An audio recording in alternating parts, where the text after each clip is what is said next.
Мектеп адамның өмір жолындағы бір тарихи белес. Меңгерілген білімді өмірде қолдануға дағдыландыратын шеберхана. Осындай білім ошағы заманауи үлгіде салынған нөмірі 290 орта мектебіміз.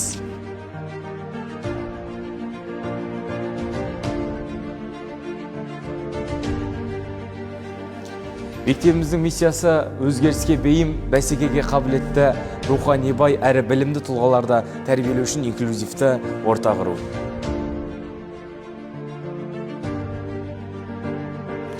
Жайлы мектебімізден ашылған қоғамда өзгеден озық, рухани және материалдық жағынан салмақты орны бар кәсіподақ кабинетіне қош келдіңіздер.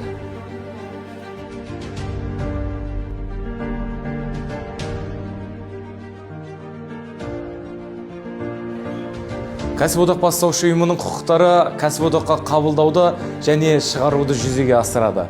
Шешім қабылданғанда әрбір кәсіподақ мүшесінің пікірін құрметтеу. Мұнда тұрған фотогалереяда Қызылорда қалалық білім қызметкерлерінің кәсіподағына үлесін қосқан ірі тұлғалар. Енді осы тұлғалардың арасында менің де өз кәсіподақ мүшесі ретінде суретін тұрған қалаймын.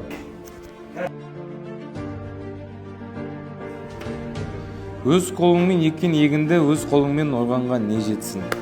Кәсіподақ кабинетінде арнайы демалу бұрышында бос уақытыңды кітап оқумен өткізуге болады.